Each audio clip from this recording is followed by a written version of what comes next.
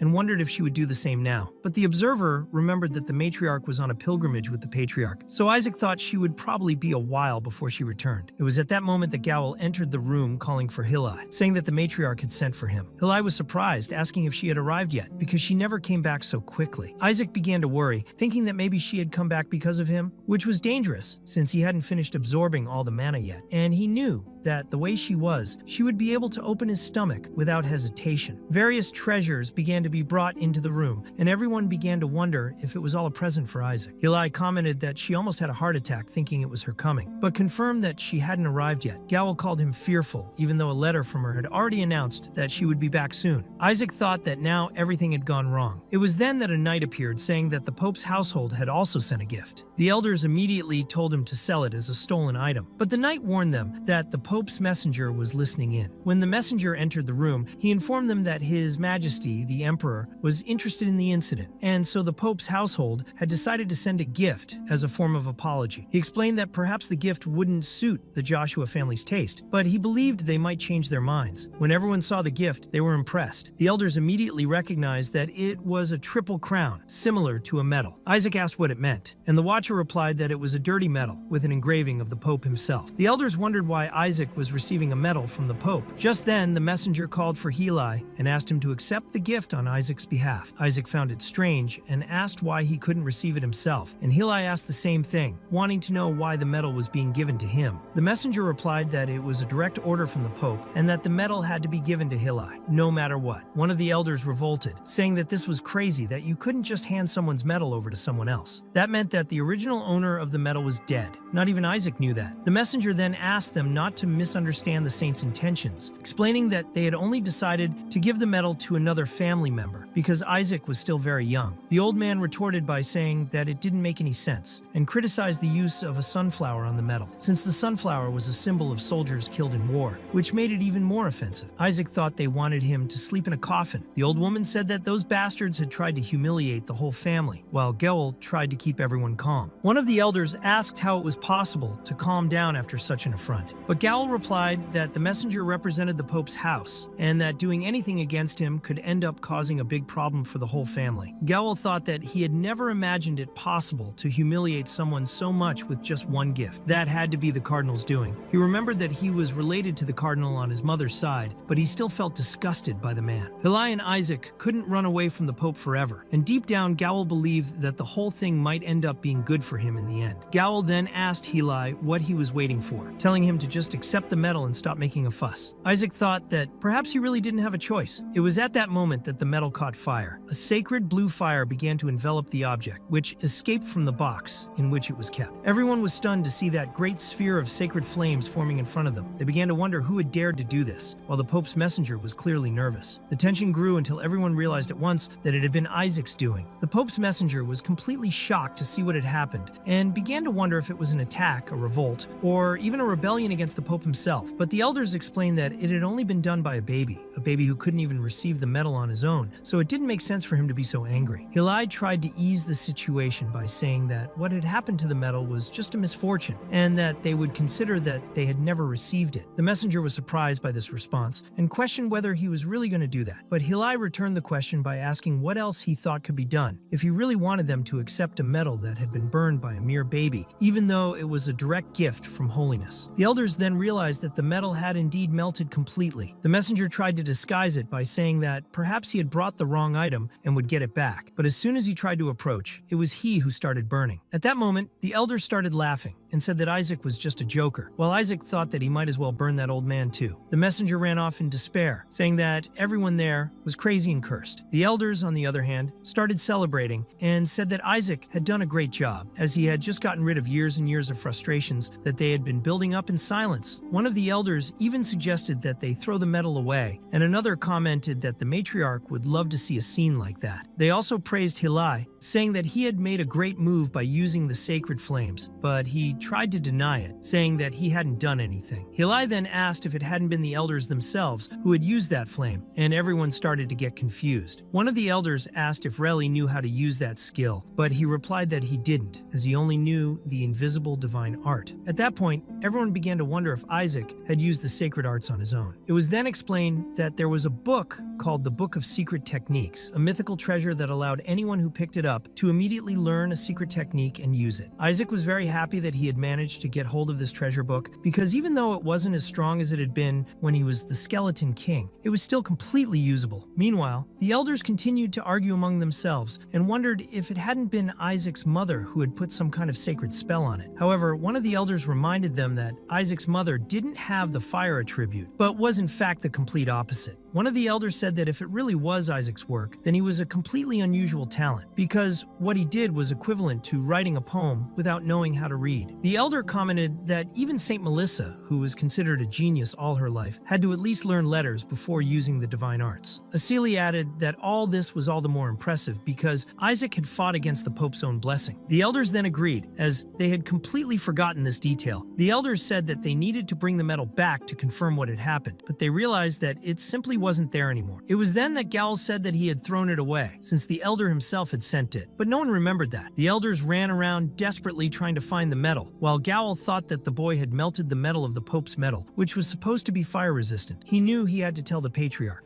In fact, he hadn't thrown the medal away. He'd been keeping it in his pocket the whole time, and he thought it might turn out to be just a rumor without any evidence. 4 days later, in the westernmost part of the Duchy of Joshua, Hilai stood in front of a group and warned them that the mansion was near, so they all needed to stay focused until the end. But he ended up noticing something very strange around him. Meanwhile, at the Joshua house, the elders were completely stunned that the boy Isaac hadn't yet expelled the Skeleton King's bone fragment. Isaac thanked them silently, feeling that it was invigorating his body. One of the elders elders commented that he had already drunk 300 bottles of laxative, and another elder said that he had eaten 500 fruits and still nothing happened. Isaac thought that those fruits were really fantastic because he had heard that they had divine properties, even capable of helping divine beasts, being great tools for combat, so he saw no reason to reject that help. He was sure that Joshua also relied on a divine beast to protect his home, and just as he was thinking this, he saw an immense creature through the window. It was a demonic beast called Terranum, a sacred whale that protected the Joshua house, and which was accompanying a specific person, the patriarch. The patriarch opened the door to meet his son, and all the elders knelt in reverence. Isaac understood at that moment that this was the patriarch of the Joshua house, which meant it was his grandfather, and despite everything, he had good feelings about it. However, Hillel quickly showed up to ask for more time, because his father couldn't just open Isaac's belly. Isaac thought that the old man would never do anything like that, but the Eli patriarch looked straight at him and ordered the boy to be burned. Hillel tried to stop him, saying that it wasn't time yet, and Isaac began to think that the patriarch really wanted to burn him, thinking that this house was completely crazy. The only person he could trust was his uncle, but even Hillel said that Isaac was too young to be burned right now, which meant that if he were older, he would accept. Hillel even asked them to reconsider, and Gowel agreed, saying that it was too great a reward for him. Isaac wondered how burning him was considered a reward. Hillel explained that it might be possible to remove the Skeleton King's body from inside Isaac using fire, and that it might even strengthen his body with a blessing of fire. Isaac was confused by this and wondered what this fire blessing meant. Even so, Hillel asked for more time, saying that there were still other ways to try. Goel suggested cutting directly into Isaac's stomach, but Hillel preferred the idea of immersing him in water. Isaac wondered how that house hadn't already been destroyed with such absurd ideas. Goel then said that it wouldn't work, because both the fire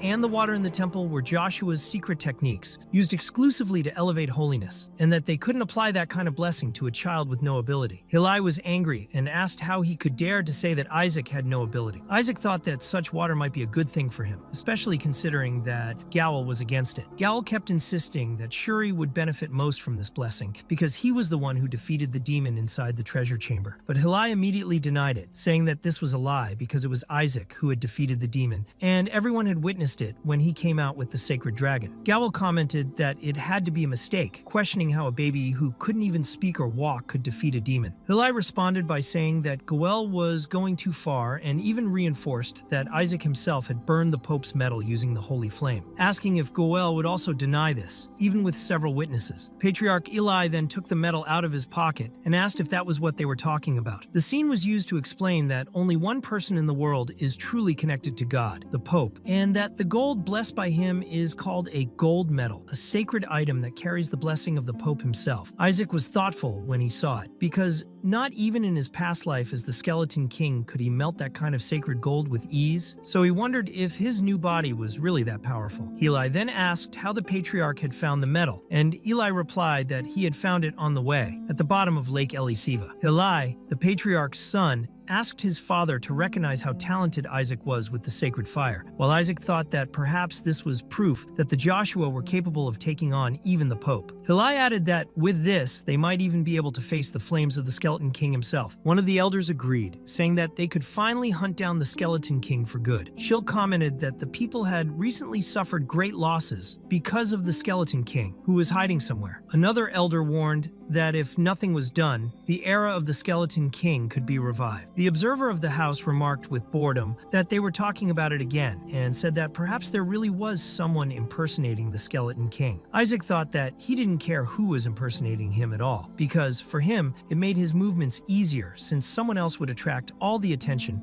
while he moved around in secret. Hillel said that the real Skeleton King had appeared at the Joshua mansion, placing a curse on everyone. Isaac was taken aback by this, wondering what he meant. Hillel explained that the Skeleton King had declared that he wanted to exterminate the saint's bloodline, and that he was furious at the thought of that curse. The observer commented that if that had happened 70 years ago, then there was no way he could be their true master, since the original Skeleton King had died 150 years ago. Isaac then understood that the curse mentioned was the reason they said he couldn't live for long. However, for him, a curse cast by some little demon was just child's play, and he thought it was enough to suppress it with his own mana. Later, the old woman explained that even if the curse doesn't kill, it can still cause serious effects, such as making the person impotent or even leaving them short forever. And the old man commented that many people in the lineage had also gone bald because of it. Isaac thought that he, personally, would put the devil out of his misery, while the observer said that this hair loss was probably genetic and not a curse. Then the patriarch approached Isaac and said that, considering his red eyes, it did look like he was cursed, since water and fire were weak against him, which made Isaac wonder what would happen and what the patriarch would suggest. The patriarch then said that he would give Isaac the Holy Spirit, which left Isaac completely impressed, because he knew that this spirit was from the divine faction and could only be obtained by donation, and he thought that he needed it to reach the transcendental level that not even the gods could easily reach. For him, this was like winning the lottery, and as soon as he got the Holy Spirit, he would put an end to those damn things once and for all. But Gowl interrupted, saying that this was too much for Isaac, since the Holy Spirit was only given to those who brought honor to the house, and asked what that kid had done for the Joshua house, pointing out that he had only burned a medal and provoked the Pope. However, the patriarch asked Gowl directly what he had done when the Pope's family sent them that humiliating gift, since the Pope himself had the audacity to try to pick a fight within the Joshua territory, and now Gowl was defending the Pope and criticizing his own youngest nephew. The patriarch went on to say that even animals protect the babies of their own flock, and that the Joshua family should also protect this kind of thing, since even the smallest action needs to be protected by their pride, and that if this doesn't bring honor to the Joshua, then what would? So he ordered everyone to gather in the main house as they were going to bless Isaac. A few days later, Heli asked his father if he was really going to just give Isaac the Holy Spirit, wanting to better understand what he meant by that. And the patriarch explained that if they put Isaac in water or fire to extract the body of the skeleton king, it could end with a disability, since both the water and the fire in the temple rejected anything demonic because they were extremely powerful. He said that if this happened, Isaac would never be able to learn the sacred arts of exorcism, and Heli commented that, as such, he wouldn't be able to pass the 5th level as a high priest. The patriarch then confirmed that this was exactly what would happen, as Isaac would be stuck on the 4th level forever. Finally, the patriarch said that he would let Isaac himself choose between fire, water, and the Holy Spirit, saying that this test would be enough. Gowl was excited, as he knew it wouldn't be that easy for Isaac, and so Isaac was given the mission of choosing between the three. Heli was mentally hoping that Isaac would pick the white ball, repeating in his head that it would be the white one, but Isaac ended up grabbing the red ball and looked closely at what he had chosen. Gowl remarked to Heli that he shouldn't be so disappointed, but before they could continue their conversation, a large flame suddenly appeared and covered the whole room, and from within that flame appeared a personification, the Holy Spirit himself, leaving everyone completely shocked by that unexpected manifestation. The Holy Spirit began to burn everything around him, and Gowl became desperate, asking how this was possible, how the Holy Spirit could be in the little red ball, and the patriarch responded by telling him to stop the scandal, as he never said where exactly the Holy Spirit would be. He explained that water is the foundation of the Joshua, but Isaac had melted down the Pope's gold using fire, so a trap was set in this last test. And apparently, Isaac passed, even if the result was a little unexpected. The Holy Spirit was furious and shouted at Eli, saying that he had completely lost his mind, and asking how he dared to summon such a high-level spirit in that human realm. Then the Holy Spirit exploded in fury with divine flames that began to burn everything around, and the elders had to defend themselves with their sacred arts. Gowl asked how Heli's father could summon a spirit of king rank, and if he wanted to wipe out their entire domain. But the patriarch explained that it wasn't him who had summoned it, but Isaac himself, that little guy over there, who was now in real danger of dying. Isaac thought he had only used a small amount of holy power to summon a medium-rank spirit, but for some reason he summoned a king-rank spirit, which made the observer wonder what material Isaac's body was made of. Isaac began to wonder what he could summon if he used all his power at once, until he realized that next to the Holy Spirit, there were anti-magic flames. The observer explained that those flames transformed mana into holy power, and since Isaac had a lot of mana, that's exactly what happened. Isaac thought that made sense, but now he wondered how he would make the Holy Spirit obey him, since he was a king-rank spirit connected to the divine realm, and Isaac didn't want to get involved with those damned gods. The Watcher confirmed that this was true, but also said that the Holy Spirit wasn't that close to the gods. Meanwhile, the elders were running around scared with their hair all burnt and shouting for the patriarch to send the spirit away, because they could all end up dying. The patriarch, however, said that he would also stop getting involved with the gods if anyone criticized his hair color, which made Isaac wonder how the patriarch could take such a dangerous situation so trivially, as if it were an everyday thing. The Holy Spirit continued to rage, assaulting everyone, and asked how they dared to invoke it in a state of submission. But the patriarch reaffirmed affirmed that it wasn't him who had invoked it, but that little child over there. The Holy Spirit stared at Isaac in silence and then said that the patriarch must be mad, that he was expiring since he had sacrificed a baby to invoke him. But the patriarch insisted again that it wasn't him. The Holy Spirit then questioned how it was possible to do that to a child and what was wrong with that boy, because he was so intrigued that he even began to feel chills. Isaac realized that this spirit really hated the gods, and now he really wanted to be with him, to the point of drooling with excitement. The Holy Spirit then said that it would confirm on its own whether that boy had really invoked it in a state of submission and that it shouldn't cause any harm. And so it launched a fireball directly in Isaac's direction, blowing up everything around, and then declared that the boy could now rest in peace. Except that Isaac was completely intact after the explosion, and in fact was even drooling with desire to take the Holy Spirit for himself. The patriarch said that the Holy Spirit should now be convinced that it was really the child who had invoked him, so it would be up to him to decide whether to make the contract or break the contract and accept the punishment. The Holy Spirit, however, said that it wasn't afraid of punishment, since it was a rank king spirit, and that it would take this opportunity to annihilate them all, promising the patriarch that his land would be engulfed in flames. What the Holy Spirit didn't realize was that Isaac was right behind him, ready to devour him, and that's exactly what he did, swallowing half the spirit in a single movement. The elders began to shout in desperation, telling him to spit it out, that it wasn't food, while the Holy Spirit shouted from inside Isaac's mouth, asking if no one had educated that child. The Holy Spirit said it was a draw for now, but promised that everyone would pay dearly for that humiliation. Isaac wondered if the spirit was trying to use teleportation magic to escape, but realized that it wasn't working properly. The Watcher commented that it hadn't been bad at all, while the Holy Spirit asked why its magic wasn't working, and soon realized that there was demonic energy inside the boy's body. The patriarch then casually remarked that he had forgotten to tell them, but Isaac had devoured the Skeleton King's little finger. The Holy Spirit asked what kind of food they fed that child, while Isaac thought that Holy Spirits, being pure and divine existences of the Holy Faction, were extremely vulnerable to ordinary mana. The Holy Spirit began to feel that his strength was running out. He was already getting shaky, so he asked the patriarch to stop that boy. But the patriarch said it was a pity, because even he couldn't get close now, as the Skeleton King's power was too strong. The Holy Spirit complained that the patriarch was making a fool of himself, but the patriarch said he could let him leave afterwards. Only first he would have to stay in Isaac's body to purify all the Skeleton King's mana, asking what he thought of this proposal. The Holy Spirit revolted, asking what kind of slave house that was, accusing the patriarch of trying to make him work for free. The patriarch then said that, in that case, he would let him be eaten at once. The Holy Spirit started cursing, saying that everyone there was a psychopath. That's why he hated Joshua's people, and that he would have cut off all relations with them a long time ago if he could. But despite everything, the Holy Spirit said that he could take care of the impure mana, and Isaac thought excitedly that he wanted to hear that again, so he began to lick the spirit enthusiastically. Under pressure, the Holy Spirit gave in and said that it could be confined inside Isaac for 4 days, and in that time,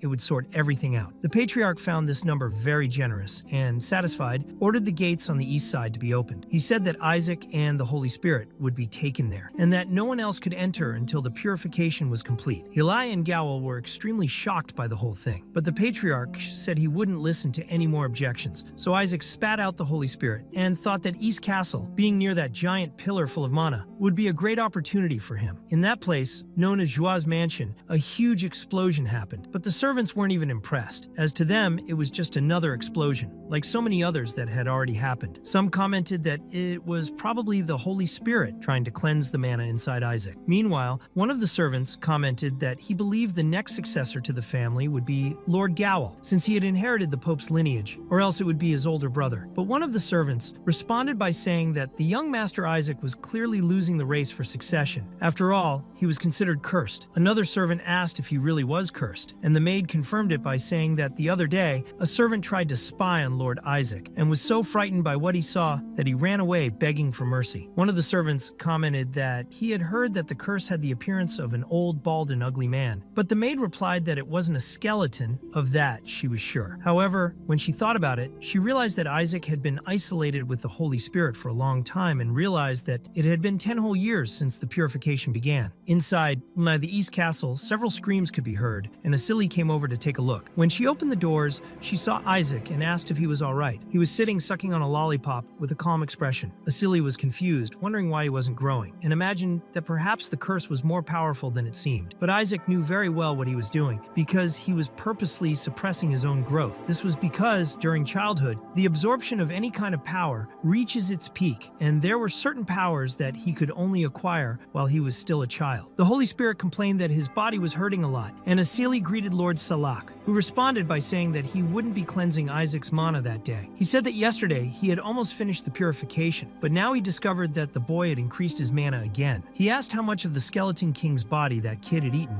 and where so much mana came from, that it required 10 years of non-stop purification, as well as wanting to know why his mana increased every time he woke up. Isaac thought that this was obviously because he had been secretly absorbing the mana core from that annex building every day for the last 10 years. The observer hadn't imagined that there were so many cores hidden there either, and thought that it should take 40 years to absorb them completely. But Isaac had done it all in just 10 years, which was impressive. Now, he felt that the difficult part of obtaining mana was over, but what he still lacked was knowledge, since he was learning everything on his own. Even so, his sacred arts were already at the 6th rank. Asili approached him to comfort him, saying that everything would be all right soon, as the Holy See would soon take action. Isaac was confused to hear this, wondering silently what they were talking about, and Asili explained that the high members of the church were going to execute all 14 elite demons who were trying to attack the Empire, and that soon all the Skeleton King's mana inside him would be purified. But Isaac thought this was absurd, as he still had a lot of issues to resolve with those demons. Asili, however, just told him that he could rest for now, and handed him a sweet treat. Isaac then began to think that he needed to make a plan, until he heard Gowl's voice outside talking to Shuri, saying that his son had skipped another class and would soon be ordained as the newest priest. Gowl commented that he had heard that even the princess was going to take part in the ordination ceremony, and said that Shuri, as well as graduating so early, was going to graduate alongside the princess, calling it something glorious. Shuri responded proudly, saying that being his son was easy, and Gowl confirmed it, saying that his talent ran in the family. But suddenly they realized that Shuri had simply disappeared, as he was sucked up by a spell and fell face down on the floor right in front of Isaac. Isaac looked at him and asked if he had any last words, saying that Shuri lied every time he opened his mouth and thought his life was complete just because he was going to graduate from the academy. Shuri wondered if Isaac had pulled him back up with magic, and Isaac confirmed it, saying that it was actually thanks to him that Shuri had managed to jump classes, so he didn't understand why he was bragging so much. Shuri replied that he had worked hard too, that it wasn't that easy to be ranked as the best student, but Isaac retorted that he would never have achieved that on his own. Shuri recognized that this was true, and so Isaac began to wonder if he should prepare to be ordained as a priest too, since a large part of the sacred arts could only be used after becoming one. Isaac then told Shuri that he needed his help, and Shuri,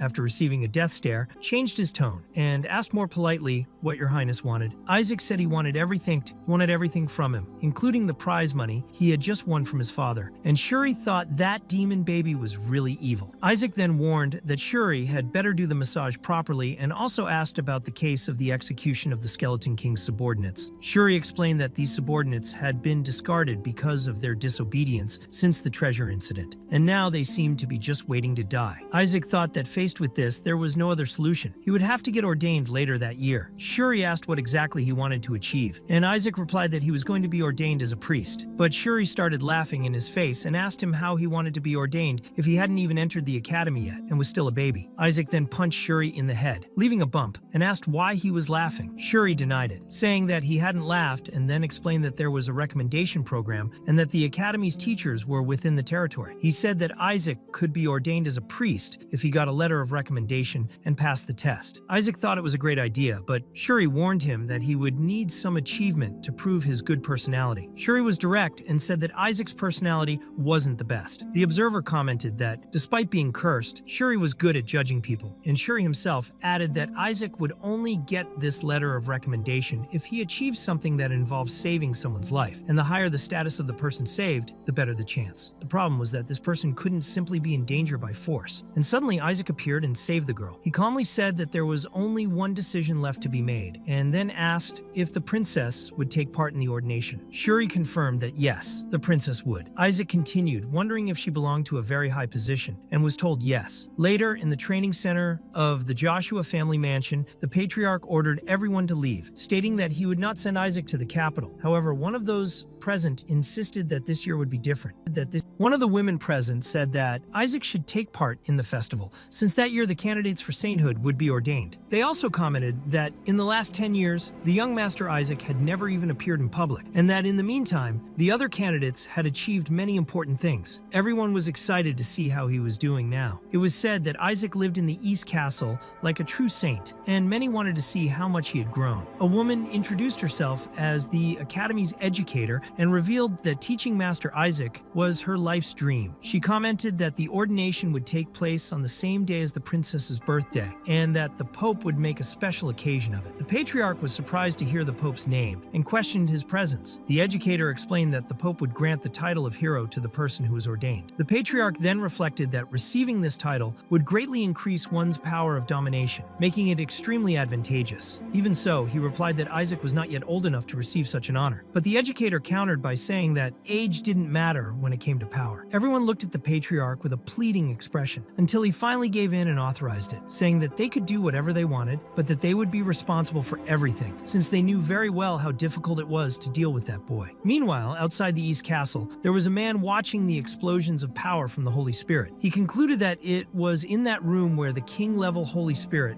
was summoned, a spirit so powerful that even the Pope had only managed to summon it once. This spirit was known to be of the anti-magic type and was also part of the protective barrier of the divine realm. His name was Salak, a holy spirit who had failed to become one of higher rank because of his problematic conduct and personality. The man then thought that the Pope and his family would go mad, as they were obsessed with collecting spirits, so if he managed to steal Salak and deliver it to the Pope's family, he would be handsomely rewarded. He was fully prepared for this, as he had brought an item capable of nullifying any divine power. He also planned to wait for the moment when Isaac lost control of the Holy Spirit, causing his demonic mana to destabilize. It was precisely in this chaos that he intended to capture the Holy Spirit. Then, later, they opened the doors to Isaac's classroom, and the teacher excitedly commented that she would finally be able to see him in person. Everyone approached excitedly, but when Isaac turned around, he had the cutest expression he could muster. Of course, this was pure strategy, since he wanted to win the letter of recommendation. Immediately, everyone there was hit by the impact of the so-called power of cuteness. The priest in front was perplexed, wondering how Isaac could use something like this against him, and decided that it was the ideal moment to put his plan into practice. He picked Isaac up and tried to force him to lose control of his demonic mana, hoping that it would go completely out of control. But after a while, Isaac remained calm and stable, which left the priest confused as nothing was happening as planned. Meanwhile, Salak, the Holy Spirit, asked what Isaac was waiting for, saying that it was time to eliminate that accursed priest and ordering him to use his power. The priest, for his part, thought that the Holy Spirit was right in front of him and that this was his chance. Discreetly, he took a suspicious cloth and began to wipe the sweat off Isaac, who in fact already clearly perceived his malicious intentions. Isaac thought that this guy was a real bastard, and then suddenly Salak was hit by something mysterious, as if he had completely lost control. A gigantic explosion of sacred energy took place inside the room. Salak, out of control, turned into a raging beast. The people around wondered if this was the result of the Skeleton King's mana, and the priest believed that this was the ideal moment to act. He smashed the magic pearl and activated the shackles of pain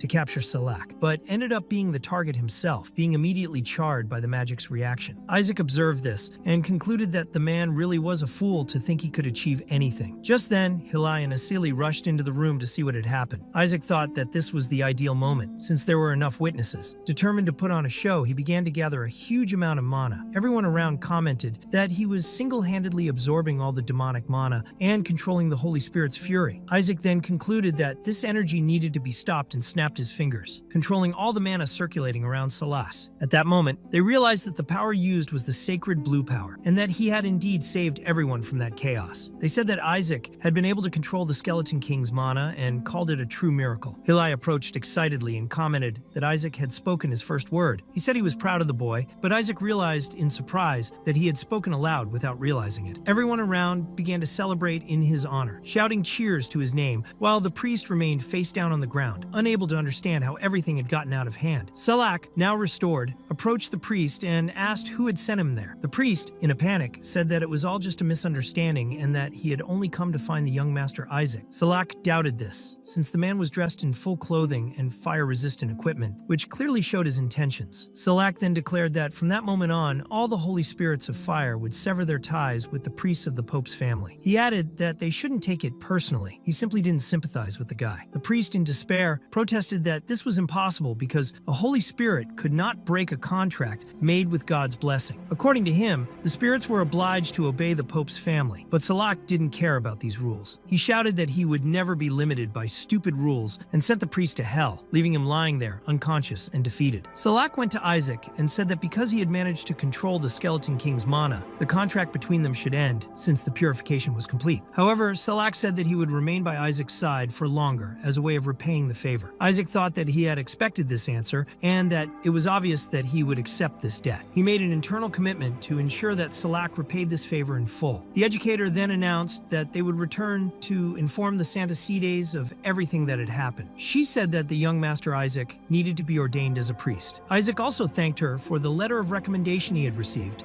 Later, Hillel was in the Patriarch's office. The Patriarch told him that the Holy See had approved Isaac's ordination as a priest, and as expected, they had asked for him to be taken to the official ceremony. Hillel asked in surprise if everything had happened so quickly, and concluded that it was probably because everyone had witnessed what had happened. However, the Patriarch explained was that the main reason was that Isaac possessed a very high level of Holy Spirit. Hillel said that there could be no objections to this. The Patriarch added that the most important thing was that Isaac had also graduated from the academy, and had therefore passed a knowledge assessment. In the test, he got top marks in absolutely everything. Hillel was deeply impressed, saying that Isaac now knew how to do everything, that he walked well, spoke well, and was excellent in every way. The Patriarch agreed, but said that the only problem was Isaac's bad attitude. The Patriarch explained that now the only thing left to check was the personal test, which in truth was almost useless, since everyone usually passed it, unless they were criminals or degenerates. Hillel remembered that this was the test where sacred art was used to force the participants to write down their real thoughts, without being able to lie. Any attempt at deception would cause the answer to be revealed as the truth. The Patriarch began to read out the questions and answers. The first question asked what Isaac thought of the house, where he grew up and which raised him. He answered that he wanted to conquer it, because he believed it should be his. Hillel smiled, saying that this was the right spirit. The Patriarch, however, found it a little ridiculous, but still acceptable. The second question asked what he would do after becoming a priest, and the answer was that he would bow his head to all the gods. The last question made Hillel's eyes almost pop out of his skull, as it asked what he would do for that country, and Isaac replied that he would annihilate it. Hillel was so shocked that he couldn't even answer, completely speechless. The Patriarch said that for the time being, only they had seen this result, but if Isaac was ordained as a priest and passed the same type of test in the official ceremony,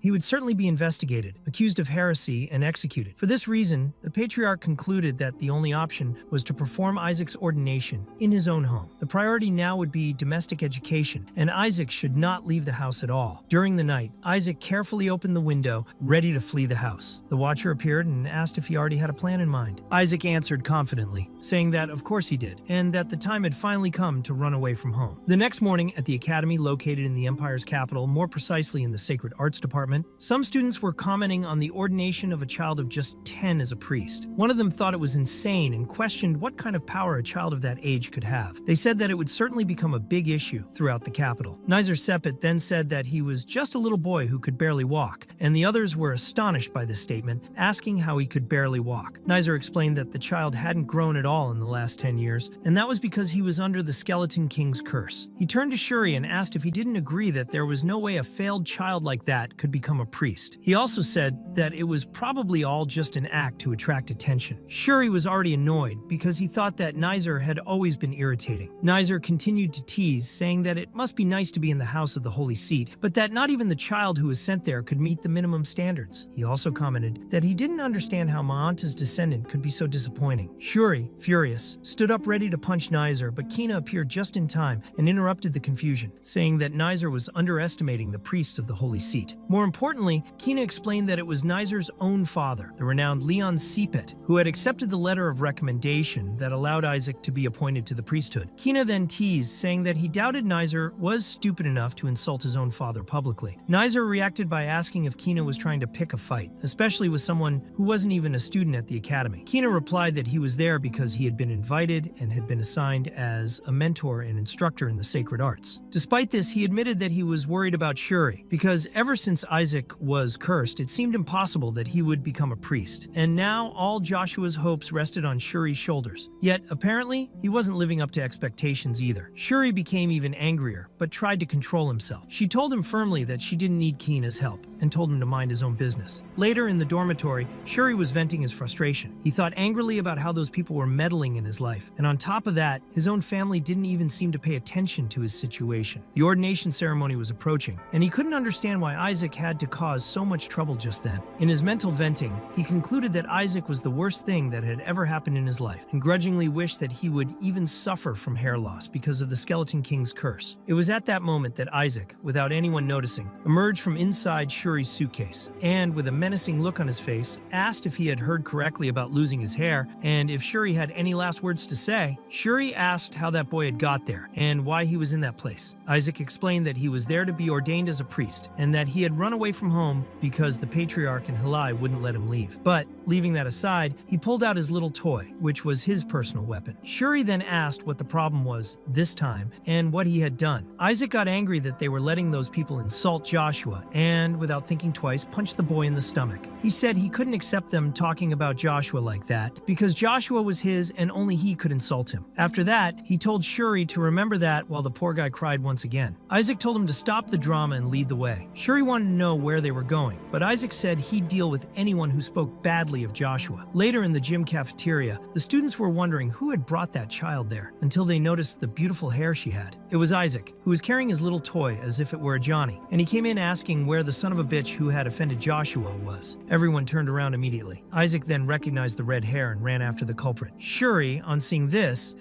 ran off too, thinking that he had to stop Isaac or he'd get into trouble, especially as that girl was Nizer's sister. When Shuri almost caught up with Isaac, he escaped and went straight to talk to Naki Sepet, asking if she was the one bullying Joshua. Naki Sepet replied that she had never bullied Joshua, saying that it was Nizer who did it. Isaac asked if she was admitting it was her, but Naki Sepet said he was deaf.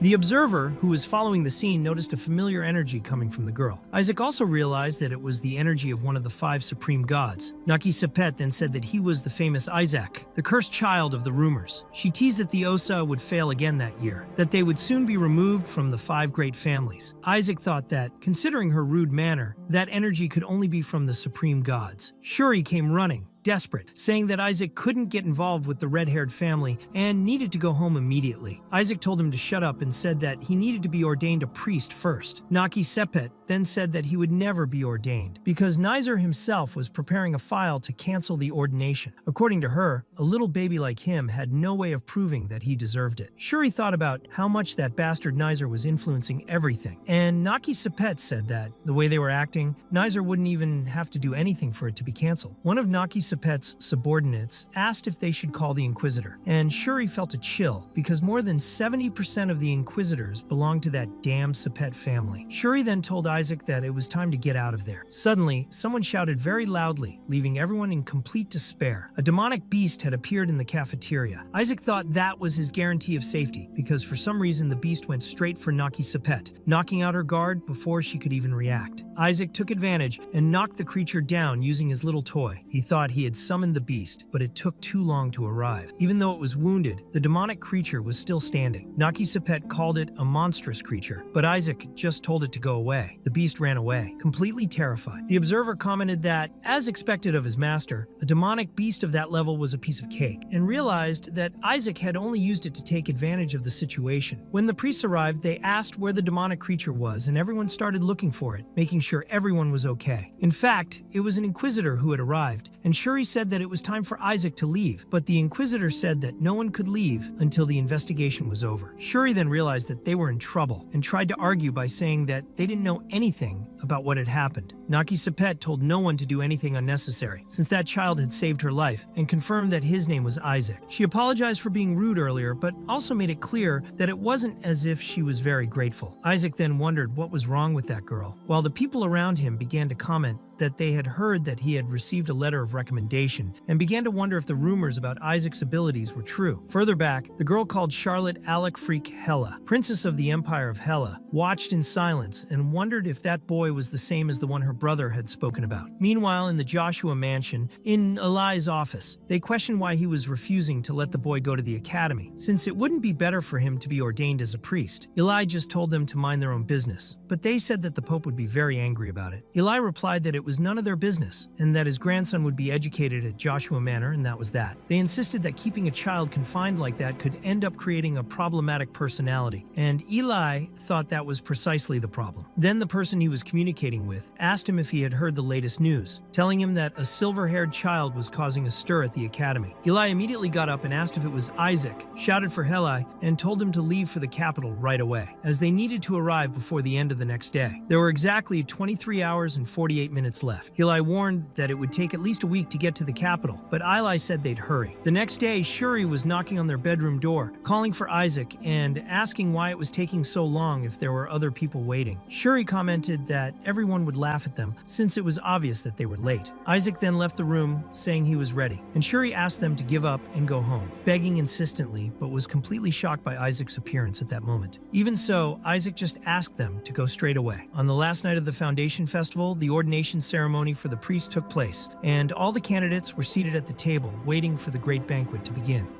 And everyone was forced to stand up to welcome the leaders of the 5 holy families. Everyone was there to applaud, including Gowel, who watched intently as he thought that these were the 5 patriarchs, and that he himself would soon become the next patriarch of the Joshua family, also known as the Blue Cardinal. Heli arrived asking if he was late, and indeed he was. He also asked if Gowel had seen Isaac there, but Gowel replied that he was probably still at home. Even so, he said that the most important thing was to understand why they had rushed so much to get there. Heli explained that everything had been decided at the last minute, and then asked where Shuri was, but Gowel just said that he hadn't seen him for a while. Soon after, they announced the entrance of Pope Julius Barrett, and everyone knelt in reverence, especially the patriarchs. The Pope sat on his throne, and the patriarchs settled into their respective places. Eli looked around for Isaac, but didn't see him anywhere, which relieved him for a moment. The first name called for the ceremony was Isaac Joshua, but he didn't show up immediately. This made Eli feel even calmer, thinking that perhaps they should even remove his name from the list. However, soon after, Isaac himself replied calmly, saying that he was there, which made Eli spit out all the wine he was drinking. Gowel was shocked and didn't understand how Isaac, who he thought was at home, had suddenly appeared like that. Everyone then realized that Isaac was looking much older than before, and even poor Shu was there, exhausted by the whole situation. Eli was very surprised and shocked to see Isaac, and wondered what was going on. Isaac then walked towards the Pope, while Heli was thrilled to see how much the boy had grown. He was even wearing the priest's clothes that his uncle had prepared for him. Everyone began to talk among themselves about whether Isaac had overcome the Skeleton King's curse, and perhaps that was why he had suddenly grown so much. Nizer, amazed, couldn't understand how someone could grow so much in such a short time. Eli despaired, thinking that at the most important moment, the Skeleton King's power had simply failed. He began to imagine that his grandson might be under the mental control of something, because he didn't smile like that normally. Even Kay was uncomfortable with all the rumors that were starting to circulate. Isaac stood in front of the Pope, analyzing him. He thought that this must be the current Pope, about 60 years old, but the energy emanating from him seemed monstrous. Just by looking at him, he could tell that he was superior to any Pope he had ever faced in his past life as king. And Isaac seriously considered taking the opportunity to cut off his head right then and there. Both Heli and his father remembered Isaac's answer on the application form. When asked what he would do if he met the Pope after becoming a priest, Isaac had replied that he would look him in the eye and cut off his head. Eli, worried, decided to act. To stop any possible attack attempt, he broke his own chair and pretended to slip. Heli followed up by saying that there was a cockroach, and threw the whole table over. Gowel was indignant, asking if they had gone mad. Heli insisted that there really was a cockroach there. The priest then called the next name in the ceremony, Shuri, and Isaac realized that those people had ended up in his way, so he preferred to stay put and do nothing. Meanwhile, Shuri went up to the altar, ready for the next stage of the ceremony, when the ordained would be chosen by the gods. During all this, Heli and Eli were drifting apart, as they had been expelled from the table because of the scandal. The patriarch explained that a supreme blue god would appear to choose the ordained, and Heli hoped that this was indeed the god who would appear. He said that even if it was an evil god, he he didn't think it would dare approach Isaac. The patriarch said that if that happened, he would destroy the god himself. Hillel, startled, asked if he was talking about destroying his own god, or Isaac, not knowing what to think in the face of that statement. The patriarch said that there was no reason to destroy a child, so the first to come forward was Shuri, who pierced his own finger and let his blood drip into the water, creating a great mist of energy. Gowl was happy to see that it was the supreme blue god who had chosen him and began to celebrate excitedly alongside Shuri. Meanwhile, Isaac thought that the Joshua served the god of light, the god of incorruptibility and purity, and now it would be his turn. He knew he would be annoyed by any god that came along. When Isaac's blood dripped into the water, the Pope was shocked as a black evil mist appeared in front of everyone. Who appeared out of the darkness was the Skeleton King himself. Everyone was terrified and shocked. The Joshua Patriarch stepped forward to try to attack the Skeleton King, but it had no effect. The Skeleton King bound Isaac with his chains and said that he had been waiting for this moment for a long time. He said that he would begin his revenge by killing that boy, and that would be his first step towards destroying the Empire. Isaac wondered what was going on, because that sounded exactly like him in his past life. It was an outrage. The Watcher commented that it all seemed fake, and that his master seemed even more pathetic than that. Isaac wondered what he was hearing. Meanwhile, the Patriarchs and the Pope also tried to attack the Skeleton King, which caused a huge explosion. At the same time, civilians fled in panic, and the place was evacuated, but the Patriarchs kept fighting. The Joshua Patriarch used the power of the snake, but this power was also absorbed by the Skeleton King, who scoffed that that blue Patriarch must have limited power because of the curse, and asked why he didn't keep quiet. Eli said he was trying to restrain himself so as not to destroy the entire building, but since the other was talking too much, he decided to unleash his full power. The Skeleton King asked him if he really wanted to see his own grandson die. Isaac was shocked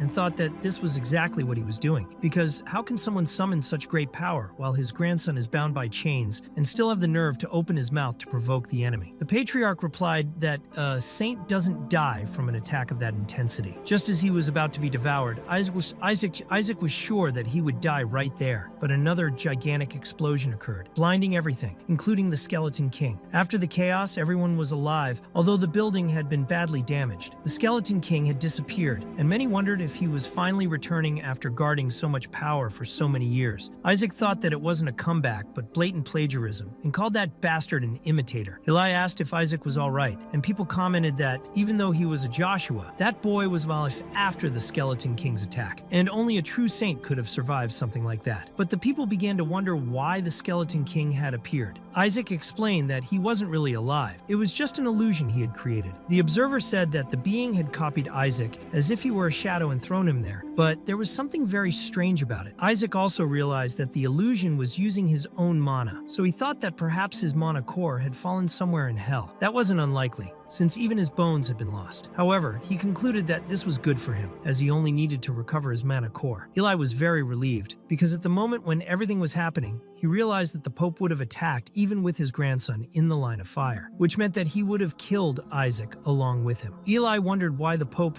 would do such a thing. Meanwhile, the Pope could hardly believe his eyes. The primordial god, the one that the Golden House had longed for thousands of years, and that even the 5 supreme gods revered, had appeared. But the most unbelievable thing was that he had appeared in front of that boy. The Pope wondered how this could have happened. Eli then approached Isaac and said that they had to go back, because his grandfather was very proud of his grandson who had managed to overcome the curse. Isaac wondered why that old man looked even scarier when he smiled. The Patriarch said that Grandpa was going to buy sweets for his grandson, and Isaac thought that was even more frightening, because the way he spoke sounded like a pervert approaching a child. It was then that Kina approached and said that Isaac couldn't go straight to the exit, as they were surrounded by demonic creatures. The situation wasn't over yet. Isaac stood up and replied that there was no other option, so for now, they wouldn't go back and deal with it. He took a step ahead of Kina, who thought that Isaac was thinking too much of himself, as if he were a saint, just because he had suddenly grown up. But Isaac also thought that he didn't know what Kina was planning, so he intended to take advantage of it just the same. They both thought at the same time that they would show who the real saint was. Isaac began by invoking the power of purification, which shone so brightly that it overshadowed all the demonic beasts around him. The priests were impressed by this power, for it had been over 100 years since they had seen such a beautiful light. But one of them wondered why he was using purification instead of some offensive art. Another priest explained that the power of purification also cleanses mana, which prevents those demonic creatures from being summoned again. But suddenly the monsters began to show off their muscles while their hair swayed silkily, as if to tease him. Isaac thought it would have to be that way. After all, it was Sala who had taught him that. When his purification art finally reaches rank S, he'll be able to kill demons instantly. However, even now, all the monsters began to feel pain at the same time. Kina tried to stand up for himself by telling them to get out of the way, because Isaac's art was nothing compared to his, but Isaac only replied by confidently showing his thumb. Kay, observing this, thought that Isaac could only use C-rank arts, but even so, he already showed incredible talent. Even so, Kay believed he was much better, and explained that he would be using a sacred art that hit multiple parts of the enemy's bodies and focused on the complete destruction of the creatures. But Isaac found it very funny, and Kina wanted to know if he had learned what those monsters were yet. Kina explained that they had very high regenerative abilities, and that you had to use really powerful attacks to kill them. However, Isaac didn't take it seriously. He said that Kina didn't know anything, that those monsters were just a distraction, and that the real enemy was hiding. So he started searching the core until he found a small cockroach. Kina was confused and asked what was wrong with that cockroach, but Isaac pierced it without hesitation, causing it to explode. He explained that this little cockroach was the real danger, as it spread a slow poison that affected people's brains until it killed them, all without them realizing that they were being poisoned. The Skeleton King himself had declared that he wanted to annihilate the Holy Empire, and since the priest students were the future of that empire, the main targets were precisely them. When the others realized this, they all began to run in desperation. But Isaac noticed something even more worrying. All the monsters had been defeated at the same time, which indicated that the poison had spread widely in the air. The observer commented that this was the perfect moment for his master to shine, as he had the knowledge needed to purify all his colleagues. Isaac thought that he really was a genius, and that this was his chance. But before he could act, the Pope appeared and stepped in front of him. He absorbed all the corrupted mana in the area, purifying it all at once. The Pope told them not to worry, because now everyone was safe. Isaac thought that everyone in the Pope's family was a real pain in the ass. However, there was still one last demonic wolf lurking. He was wounded, but when he saw that the child had attacked his king, he decided that the last thing he would do before dying would be to attack the boy. But Isaac slowly turned around and looked the wolf in the eye. The wolf was so frightened by Isaac's gaze that it ran away in panic. Isaac thought that those beasts were nothing in front of him. Kina witnessed the whole thing and was terrified. He wondered if Isaac had really frightened a demon with just his gaze, and concluded that it was completely impossible. Kina thought that the ability was so powerful that not even the Pope could use it. Later, at a meeting between the Pope and the patriarchs, everyone was discussing the information that had been leaked. They realized that this would definitely be a big problem for the future. They were investigating everything that had happened, trying to understand how the Skeleton King had managed to appear. This was about to become a scandal, since the Sacred Dragon Barrier should have prevented the manifestation of an entity of that level. The next morning, Isaac was also reading the news and saw that the demonic invasion had only happened because the Empire's barrier had been weakened. As the Sacred Dragon is related to the Imperial family, the Pope wasn't held responsible, but Isaac thought that it was his fault, and that they only deflected responsibility because he was a coward. Gowel showed up to congratulate his nephew, saying he was happy that he was getting older, could read the newspaper, and had been ordained a priest. But Gwel showed no sign of being happy about this, while Hilai was extremely happy and proud. He commented that Isaac could now even speak fluently and that he could finally read the letter of the Skeleton King's curse. It was then that the patriarch entered the room and asked to speak to his sons in private. He asked Isaac to leave for a moment. When Isaac closed the door, the patriarch used a sacred art that created a soundproof barrier to ensure that no one outside could hear the conversation. Hilai asked if the matter was really so serious as to need this barrier, and Hilai confirmed it, saying that he didn't even feel safe in his own office. The subject was Isaac. During the ordination ceremony, Hilai had the impression that Isaac had been chosen by an evil god. The patriarch said that it didn't seem to be an ordinary god, because usually, when a god manifests itself, its emblem or characteristic color appears. Furthermore, the Pope himself had tried to kill Isaac during the ceremony. Hilai was shocked and asked if Your Holiness had really done that, and the patriarch confirmed it, saying that if it hadn't been an evil god, the Pope wouldn't have acted like that. But Gowel disagreed. He said that perhaps it wasn't an evil god, but an emblem of the Golden Faith. He explained that those followers were obsessed with purity and abhorred anything that wasn't absolutely pure. They would not tolerate it if someone from the Joshua lineage invoked a god that was revered by them. According to Gowel, considering the extreme reaction of Your Holiness, it was more likely that Isaac had invoked a god with whom only the Golden lineage could establish contact. Perhaps it was a god that not even the followers of the Golden Faith were able to invoke. Hilai agreed, saying that it made sense, but the patriarch asked if they really believed that Isaac had invoked a golden god. Gowel replied that he didn't, that he thought it was impossible. Even so, the patriarch ordered Gowel to contact the Pope's family to investigate and find out which god had contacted Isaac. Gowel asked why he should do this, and the patriarch replied that he would give Shuri an artifact, which made Gowel stop and think. The patriarch also stated that Isaac would be under special supervision. If he got the same result in the last test of faith, his career would probably be as a dark priest, which was not good for anyone. They thought that if anything went wrong, their whole family would be treated as a traitorous family. They would be collectively punished, exiled, and even excommunicated. Hilai thought he couldn't let that happen to his nephew, and the patriarch said they needed to avoid that fate at all costs. Later, Isaac and Shuri met with Hilai and Gowel. Hilai commented that they would soon be going through the apprenticeship and that the overseers, or rather the elders, might not be very kind to them because they belonged to the Joshua family. Isaac found this very unpleasant and thought it was like being back in the days when he served in the army. Riff explained that when they are apprentices, the apprentices work closely with the elders, and while trying to discover their own strengths, they learn what the real duties of a priest are, duties that are not taught within the academy. He said it was important to do their best because the final assessment would decide both their membership and the treatment they would receive. At the end of their apprenticeship, they would make a contract with God. Isaac asked if he could take part in the offering ritual, and Hilai wanted to know if he was really interested in it. Isaac said yes, he was very interested, especially in the execution of the Skeleton King's subordinates. Riley was thrilled to hear this from his nephew and said that little Isaac's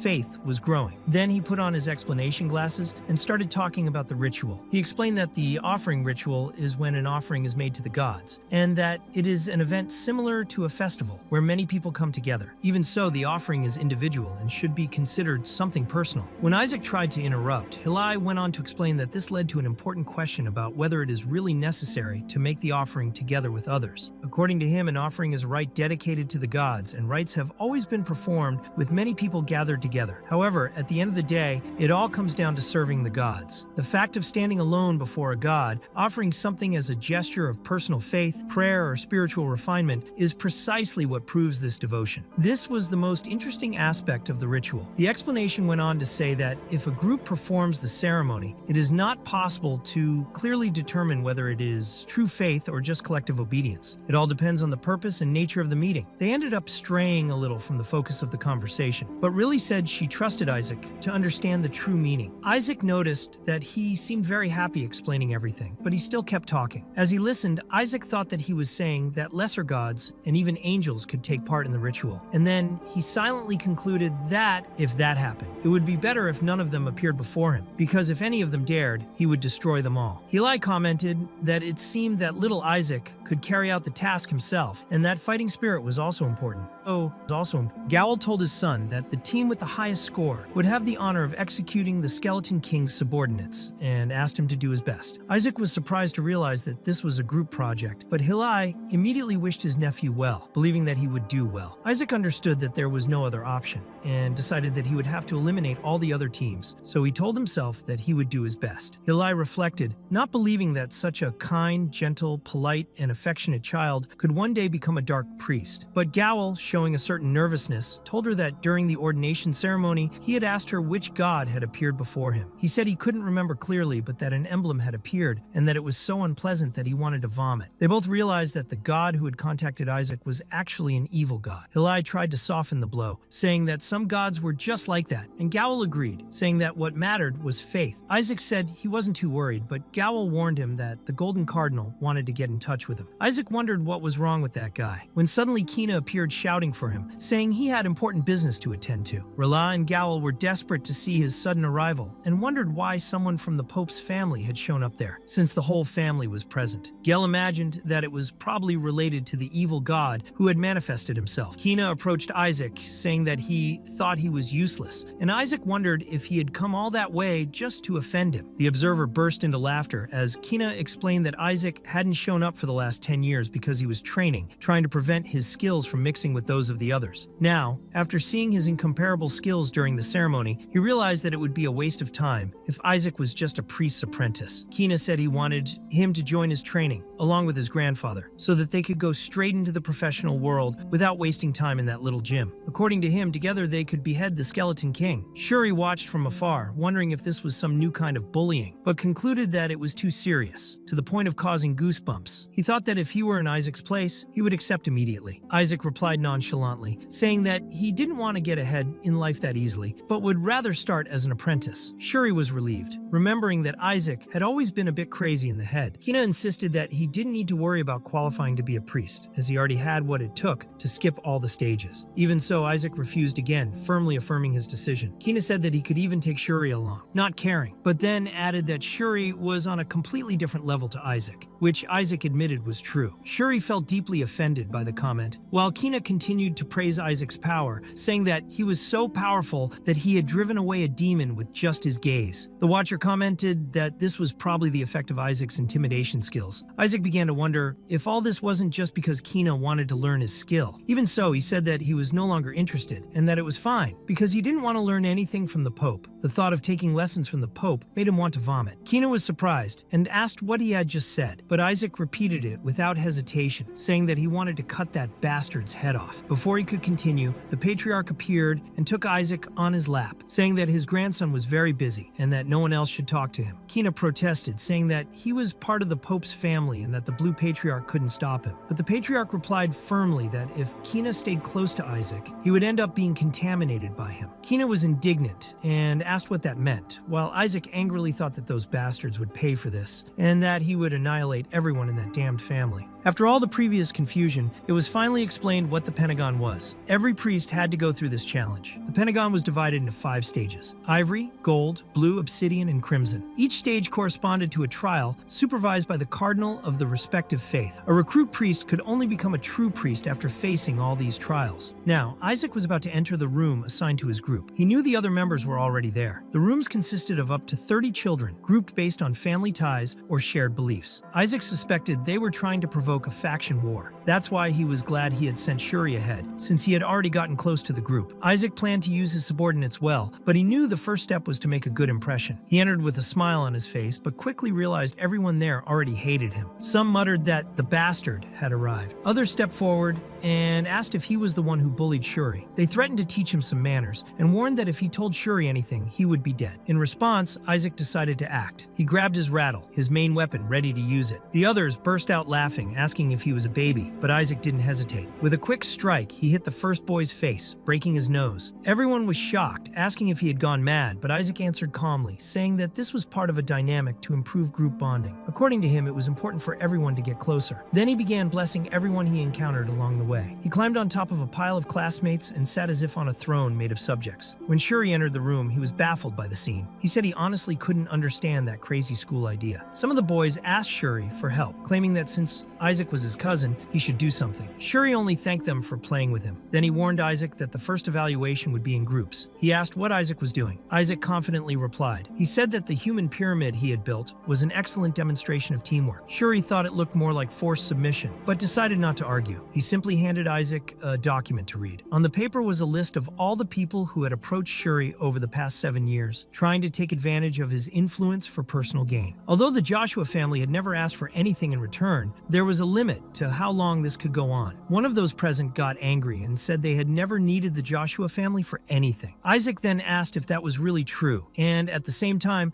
put more weight on the boys who made up his human pyramid. He ironically remarked that the pyramid was still fresh. He claimed he wasn't asking for much. He was just returning a favor and wanted everyone to work as a group with dedication and honesty. Faced with silence, Isaac demanded an answer. The boys then said they understood. He stepped down from the pyramid and everyone collapsed to the ground, hurt and exhausted. Shuri asked if they couldn't fail the evaluation because of that. Isaac just told him to forget those losers and follow him because he wanted to show him something. According to him, there was a plan. Opening a closet, he revealed someone tied up. Shuri was shocked. He said that boy was part of their group and even the son of Uncle Eli's friend. Isaac confirmed it. He said that was exactly the problem. The boy was in their group, but it wasn't Isaac who had captured him. There was a letter with the boy saying, "Stop being a spy." Suspicious, Shuri removed the gag from the boy's mouth and asked if it had been Nigel who did that. The boy confirmed, embarrassed, saying he had no choice. There was a whole story behind it. Isaac said he didn't care. He was willing to forgive him, but wanted to hear the whole story. The boy then explained that Nigel had instructed him to sabotage Joshua's group. His mission was to find a way to break the team apart. He also revealed that it was Nigel himself who planned the attack against Isaac, precisely at the moment he arrived at the site. Isaac seethed with anger at that damn Nigel Safet. It wasn't enough that he had plotted an attack against him, now he was also trying to corrupt his subordinates. But Nigel would learn a lesson. A few days later, Nigel was frustrated. None of his spies managed to carry out their orders. The most recent one, who was already giving up, said he couldn't do anything because there had been a social gathering. Nigel was puzzled and asked what the hell that meant, then dismissed the boy. Other members of his team